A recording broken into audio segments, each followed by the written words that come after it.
The Nuggets are staying consistent with being inconsistent. Will they get an easy win over the worst team in the league? Let's find out.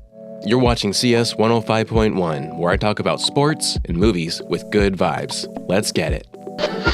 Hey everyone, let's talk sound quality. Imagine having pro-level audio that's easy to set up, flexible, and sounds incredible. That's the Røde Pod Mic USB. It's got both USB and XLR connections, so whether you're recording solo at home or in a full studio setup, you're covered. And get this, the built-in DSP effects let you adjust the sound with zero lag. You get that deep, smooth broadcast tone right out of the box. It's versatile, powerful, and basically makes your voice sound like pure gold. How's it going, everyone, and welcome. I'm CS Chandler here for another take of Nuggets basketball. I've been off for a couple of episodes here just because I've been dealing with some health issues, been really sick the last couple of days, so I wasn't able to do any of the post-game breakdowns of the Nuggets versus Warriors or the Nuggets versus Cavs game.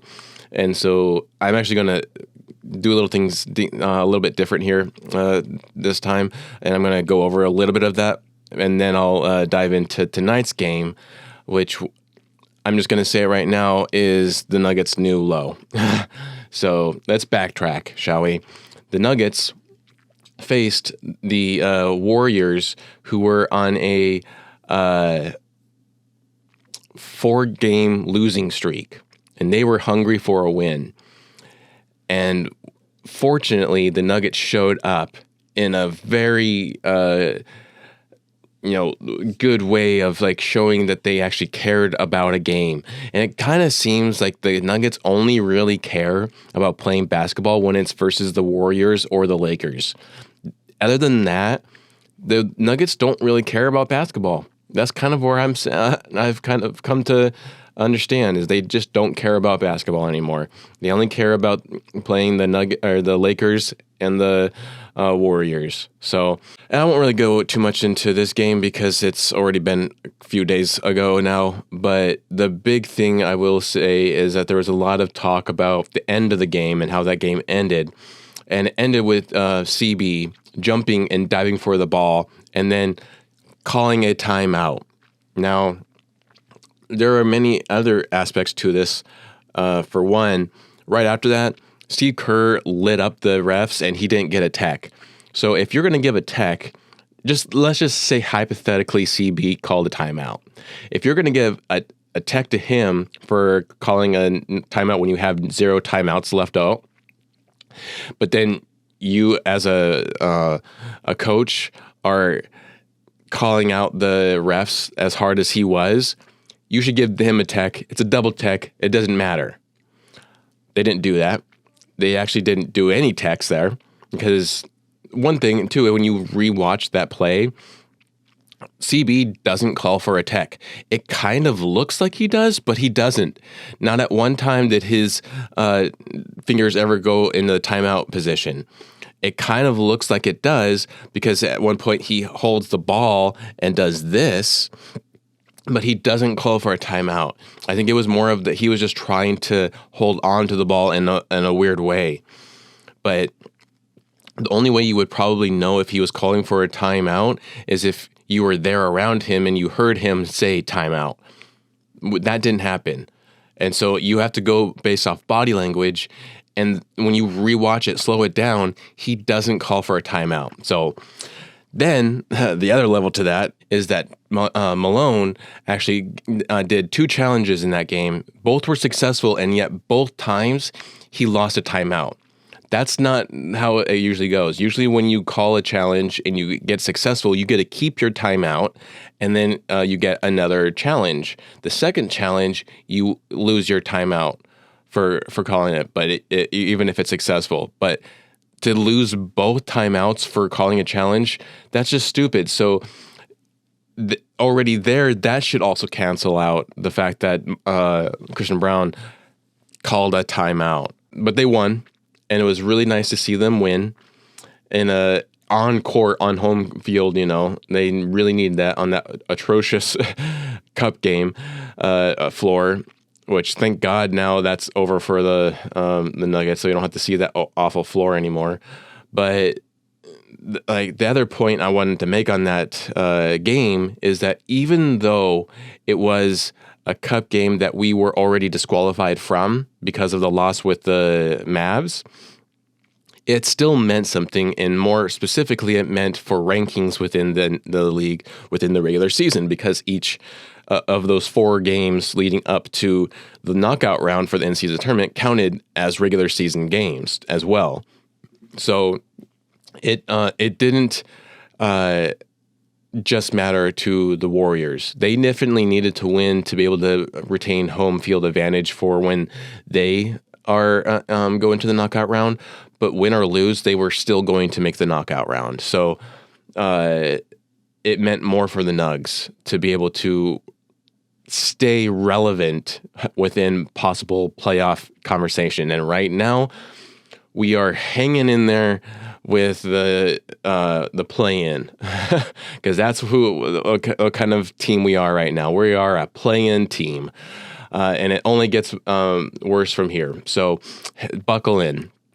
Then we have the Cavs game, which I didn't actually make any notes of. I was just watching it. I didn't really make any notes of during it, but everyone's upset that we lost against the Cavs, and I understand you always want to win, and so every time we lose, it's sad or depressing to lose. But you have to give the Nuggets credit.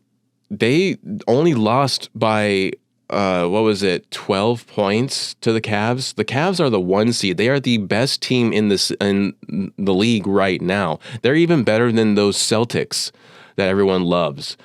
Like, the Cavs are a good team this season. And so to be able to hold their own and only lose by 12 to the Cavs, who've been blowing people out, like, that says something right there. It says that when you want to win, they can at least hold pressure down, and they didn't play true Nuggets basketball. I think if they had, they would have won. And if there's anyone who could have beat the Cavs other than the Hawks and the Celtics, I think the Nuggets definitely could have given the Cavs another loss. And it's unfortunate they didn't, but at the same time, again, they're the 1 seed. Like, when you go into that game with low expectations, it kind of tampers expectations. Then when you lose, you're just kind of like, okay, well, good game, good try, Nuggets. You did a decent job, and that's kind of where I was at with that game. Like, I didn't expect to win that game, and so I wasn't as upset about losing it when it happened. But then we cut to today's game with the Wizards. Actually, wait, one more aspect to that Cavs game I wanted to say, which is very crucial to now when we are talking about the Wizards game. In that game against the Cavs, you had a moment towards the end where AG, I think it was, who was it? It was AG, Strother, Christian Brown, Jamal Murray, and then there was someone else. I think it was Michael Porter Jr. or something like that. AG called the team over that was on the floor for a huddle to try to talk things out. And Jamal Murray didn't move his fat ass. He just stayed there doing what Jamal Murray does right now, pouting or whatever. And then there was someone else who didn't come. I think it was Michael Porter Jr. or whatever. Not everyone came to that huddle. CB came, Strother came, no one else. And then eventually they lost time and they couldn't go through with the huddle. But that right there just shows the level of where AG is at compared to other players on the team. He is trying to show some leadership, and he is also trying to be a team player. And we've seen that time and time again. Every time when he's not able to play, this entire, the last 10 games he wasn't able to play, he was still there supporting the team. Now, we cut to the Wizards game, okay? The Nuggets face the Washington Wizards tonight, who are the worst team in the league. I will repeat that. The Washington Wizards are the worst team in the NBA right now. They have only 2 wins. Both of those wins were against the Atlanta Hawks at the beginning of the season. It was one in Washington and one at Atlanta. And they haven't won since. They've been on a 16-game losing streak. And so in this game, leading into it, we had no Jamal. He apparently is out with some calf strain or whatever. Like a knee thing or whatever, inflammation. AG was out because of his calf strain. He needed to heal it. And I think had it been a tougher team tonight, AG would have played. But I think management and everything had him sit out this one because they are the worst team in the league. They've only won 2 games against one team. So the chances of them winning against us going into this game were pretty low. And so they most likely had him sit out to try to rest him. And then also Dario Saric was out with an injury. So, but, it's Dario Saric. I don't really, he's not really a big issue for us winning or losing. If anything, he's more of an issue for us losing. So I'm okay with him sitting him out. So Jamal wasn't there, and AG wasn't there playing. The starters for this game were Russell Westbrook, Christian Brown, Peyton Watson, Michael Porter Jr., and Jokić. They were wearing the navy blues, and the Wizards were in light gray. And the Nuggets lost 113-122. The Nuggets lost against the Washington Wizards, the worst team in the league, 113-122. God damn it. A big point here, and it was a big takeaway later on that I was going to do, but I just need to get it out now because it all ties in together. Jamal Murray wasn't even at the freaking game. AG was. They both were out with injuries, and yet AG stood with his team backing them up for support. Where was Jamal Murray? No one knows. There's talk that there was an MMA fight in Vegas tonight, and so there's most likely the chances that he was at that game or at that fight. He would rather be at a fight than supporting his team. Like, that just speaks levels right there. That is complete disrespect for the team.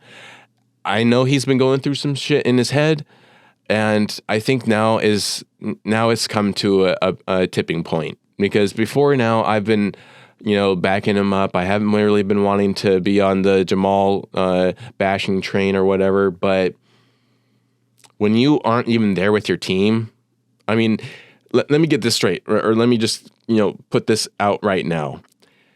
The Nuggets losing tonight is 100% not on Jamal Murray. He wasn't even at the game. So you cannot put him in that spot of blame for them losing the game. They lost because of other issues and more regular, consistent issues than him not being at the game. Would it have been nice if he had been at the game? 100%. Would it have maybe added a little bit of support and everything to the players? Most likely. He hasn't really been a big leader to begin with, so I don't really want to say that would really be a breaking point or anything, but it just kind of is more or less just frustrating and disrespectful that he wasn't even at the game to support his team. He's getting paid millions of dollars for 4 years. He now is getting, it was like $500 million, and he can't even be at the fucking team or with the team while they're playing on a road game. Like, come on, man. If you're not going to play that game, okay, fine. At least be with the team. Maybe you can go somewhere the night before or the night after if you're really that bummed up. But you gotta be there with your team. Support your team. So that all is to be said. I am now on board with all of the trade Jamal fans. I hate to say it, and I would hate to see him leave. I really want him to be good. I wish nothing but best for Jamal Murray. But this is too much. You can't be in a slump like you have been and then just basically not care. When AG calls over a huddle and you just stand there by the where you are, hunched over, not even wanting to walk over and try to talk things out, and then you don't even show up for the next game, like this is not okay. This is 100% not okay. And so I'm okay now with if the Nuggets trade Jamal Murray. Maybe you have to. But one way or another, there needs to be a trade. Who will it be from? I don't know. And I don't know if anyone really wants any Nuggets fans other than Jokić and maybe Aaron Gordon, maybe CB. But I don't think a trade is still really possible. At least I don't think a trade that's going to help the Nuggets to where they want to be is possible. They can always trade. There is definitely a lot of players in the league that you could trade for. And knowing Calvin Booth, he would probably make one of those horrible trades because that's his pattern. He makes horrible trades. He is a horrible GM. I do not like Calvin Booth, and I hope he gets fired by the Kroenkes. I hope they fire him and we get a new GM because I cannot stand Calvin Booth. But on top of that, I just don't want them to see to make a horrible trade. I don't want to be in a worse situation than we are right now, and believe me, it can be worse. That all be said, let's get into the game here. So the Wizards won the tap in the first quarter here. The Nuggets, though, started off with a turnover and a bad pass from Jokić. So the Wizards, they got the tap. They tried to put in the bucket. They didn't make it. Nuggets got the rebound. They tried to go for a bucket or whatever, but then it ended up being a turnover with a bad pass from Jokić. Followed with another turnover from Jokić with a double dribble. So already this game did not start off well for the Nuggets. However, we were the first ones to get a bucket in. So that was MPJ making a steal and gets it to P-Watt for a layup and his first bucket of the game, or the first bucket of the game for either team. So that was nice to see, but so we were ahead by 2 at that point, 2-0, and then they get a bucket, and then we get a bucket, so then we were 4-2. That was the only time we led this game. It was just downhill from there, and it was embarrassing and painful to watch. Wizards got a lead with a 3 and a 2 bucket, bringing a lead to 5. The Nuggets were not contesting threes. If you've watched my any of my podcast episodes, I'm sure you've heard me harping on the Nuggets not contesting threes, and they are still doing it. This is why I'm saying that Jamal Murray is not the only reason that the Nuggets are losing, because it is definitely not only him. It is the rest of the team. No one is contesting threes. Their defense is atrocious. We deserve to be more or less the worst team in the league right now because of just how bad our defense is. Like, it is a joke in the league right now of how easy it is to defend against the Nuggets. Like, it's horrible and it's so frustrating. And so the Nuggets have, at the first 5 minutes of the game, the Nuggets already have 4 turnovers. The Wizards get a lead up to 10 by the 6-minute mark of the first quarter. The Nuggets then dropped it down to dropped to 11 behind now, and Malone puts Pickett in, of all players. Jalen Pickett saw a lot of minutes tonight, and I will get into stats, but he was a +7. He made 0 points, and he was a +7. So I don't know what to make of that. but he put him in, and the Nuggets made a push in the last minute, but it wasn't enough. They had Jokić and P-Watt making buckets, but the Wizards take the first with 36-29. And then the second quarter starts. Michael Porter Jr. starts the quarter off with a made three, but stepped out of bounds, so there was no bucket. Could have been good for us, but no. He stepped out of bounds. CB gets the first bucket of the second quarter, and he actually had a decent game tonight, CB. His defense was not great tonight, but other than that, he was all okay.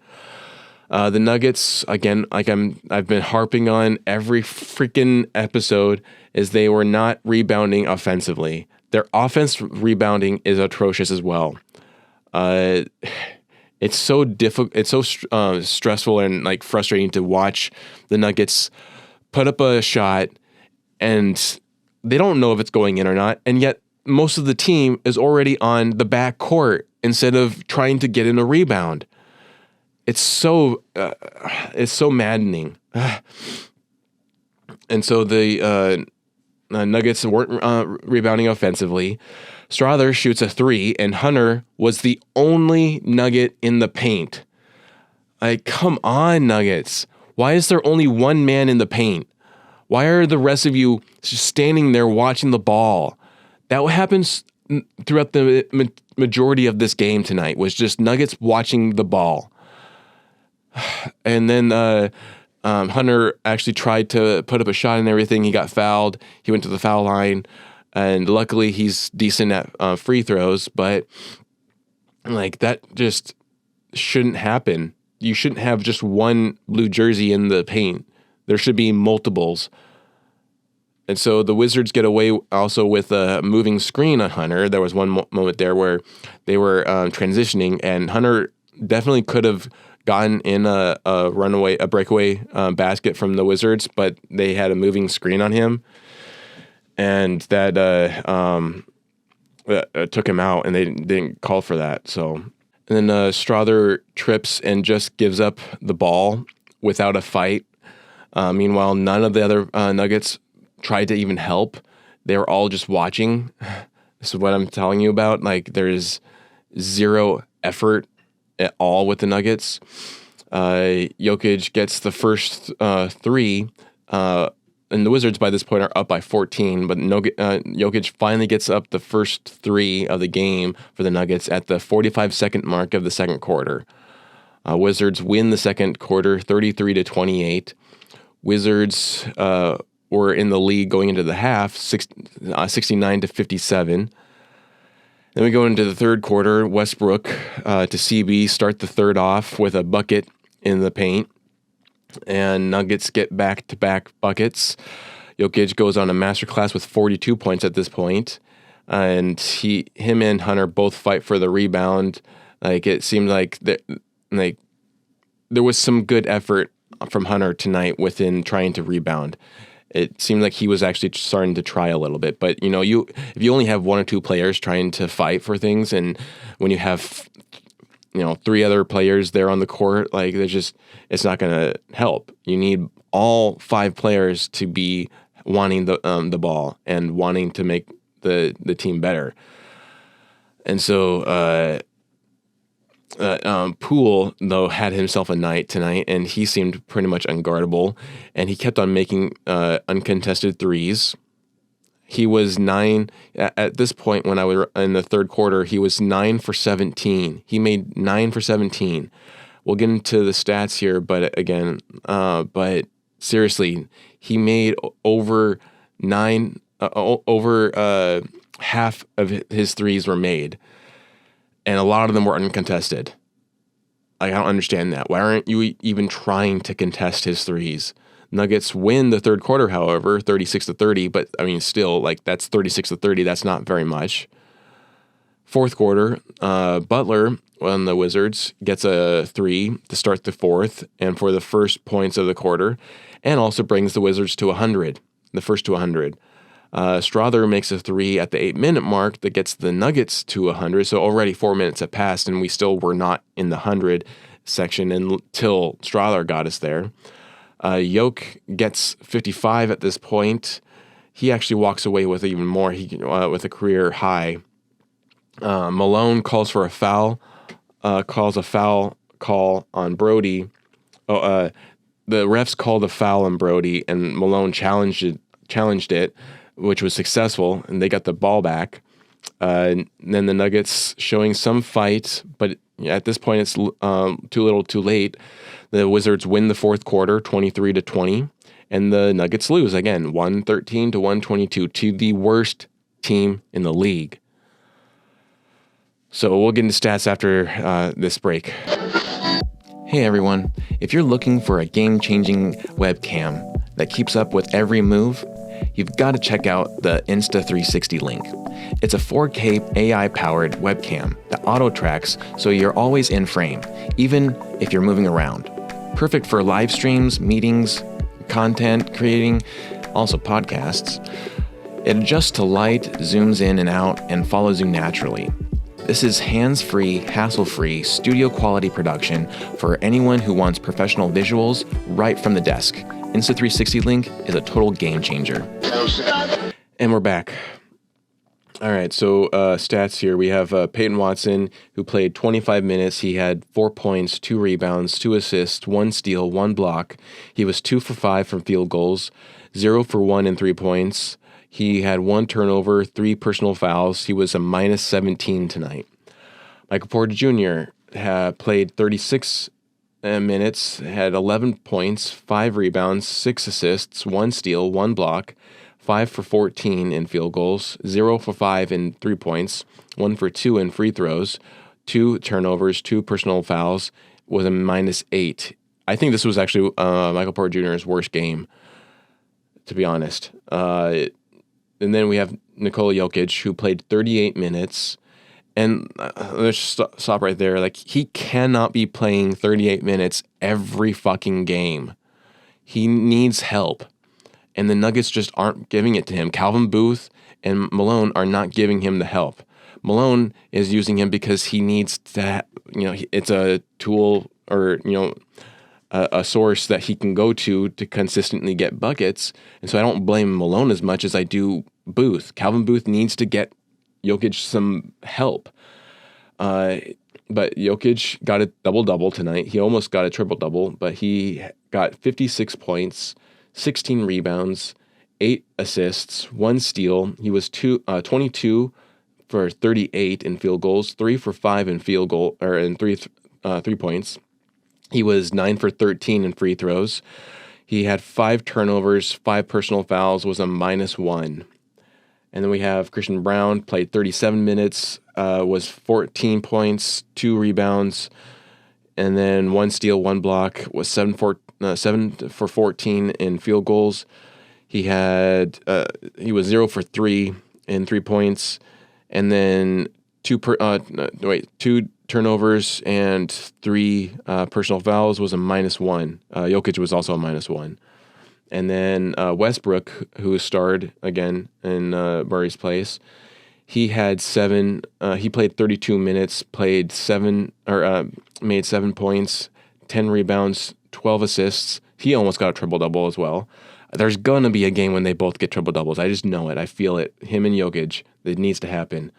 4 steals, 1 block, 3 for 6 in field goals, 0 for 2 in threes, 1 for 4 in free throws, 2 turnovers, 5 personal fouls, was a minus 9.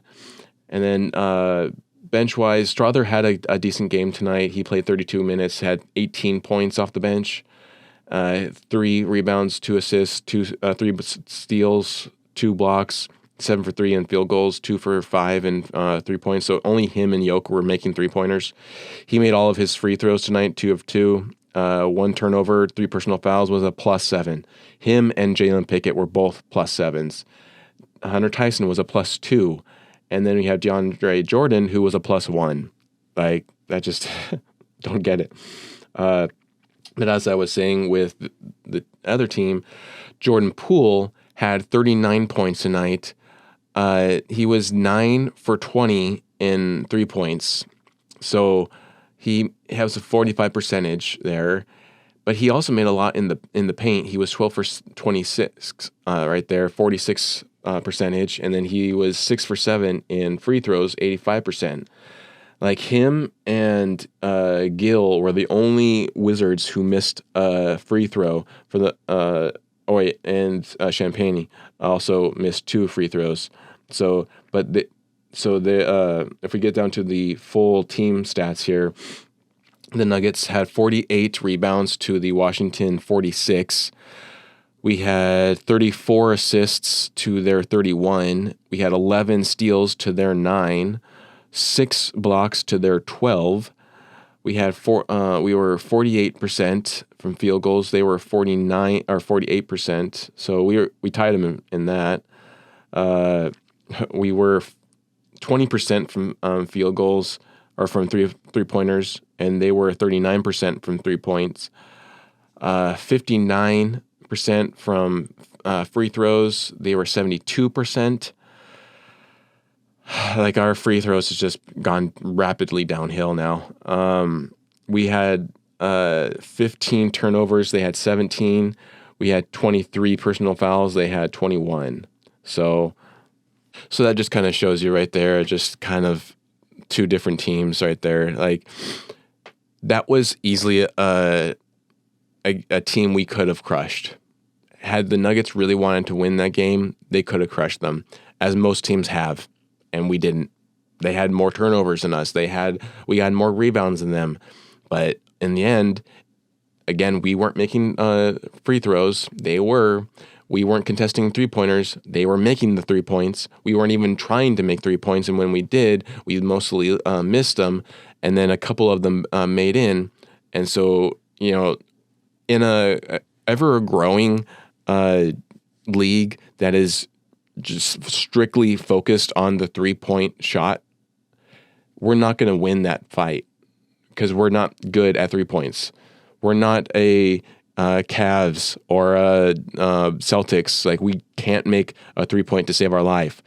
Yes, Jokić is one of the best 3-point shot makers right now in the league, but even then, like he's actually been kind of spotty lately with the 3-pointers. So I don't know how far he is on that ranking now because of that, but we'll get into big takeaways after this. As a cinematographer, photographer, and now a podcaster, I do believe lighting is everything. And if you're serious about creating dynamic content, you need to check out Nanlite. They're all about precision and control. Whether it's soft, natural lighting or vibrant colors, Nanlite gives you full flexibility to set the mood for any scene. From compact LEDs to powerful softboxes, Nanlite has light solutions that fit every setup. It's ideal for photographers, like myself, videographers, like myself, and creators who want to pro-grade quality right out on their fingertips. With Nanlite, you're lighting like a pro every time. All right, welcome back. So, big takeaway is I'm wearing my Avs hat tonight. I'm wearing my Avs hat because the Nuggets don't deserve to for me to wear my Nuggets hat tonight. The Avs won tonight. They won against the Red Wings, which they should be winning against the Red Wings because, as an Avs fan, we hate the Red Wings.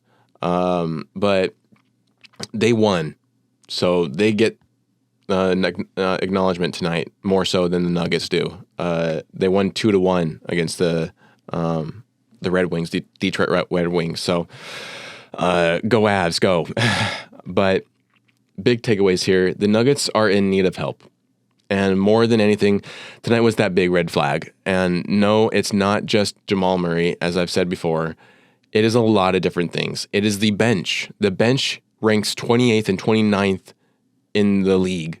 Like, if it wasn't for Jokić right now, we would be at the very bottom of the league.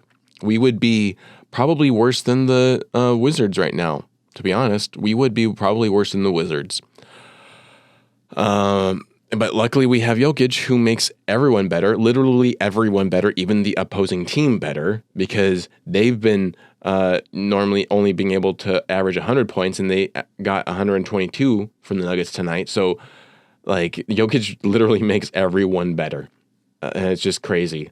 So, I am now on the boat with people wanting a trade. And I think that, Jokić needs some more Serbian players And that's mainly from how I saw him play this summer in the Summer Olympics. Like, he just seemed more happy, I guess you could say, and he played even better with this Serbian team. Like, they all just vibed well together.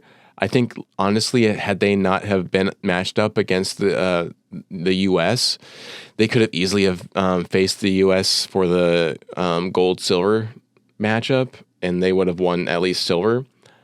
I think it was just bad luck that the Serbian team got the U.S. in their pool.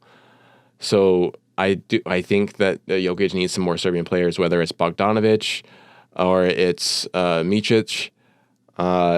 Just he needs some more help, and it mainly comes from the bench, but it also, honestly, it comes from the starters as well. Michael Porter Jr. hasn't been doing as great as we all hoped that he would be doing. He has had some good games this season, but he's more or less just hanging around the same kind of area that he's been doing. He's not really excelling much right now. Christian Braun is the one person that I would say has really stepped up since last season, and it has shown it's made waves throughout the entire league. They're talking about it. Like, he has definitely improved vastly. And I think that had Aaron Gordon not suffered a calf strain and been out 10, now 11 games, I think he would have shown a much more improvement as well. And it's really unfortunate he's dealing with that. But I do hope that Mr. Nugget gets better. I hope that he gets that calf strain taken dealt with, so that we don't have to deal with it the rest of the season, and he can just be strong and healthy the rest of the season, because we need him. And it just makes my love for him even goes up even higher now, just seeing that he was there at the game, and when Jamal Murray didn't even care to be at the game tonight. So when the team loses, he's with the team suffering the loss as well. And I really dig that about AG. And so, yeah, I think that right there, the bench needs help. Jokić needs help. Jamal Murray needs to get his head out of his ass. And Michael Porter Jr. needs to start, playing better.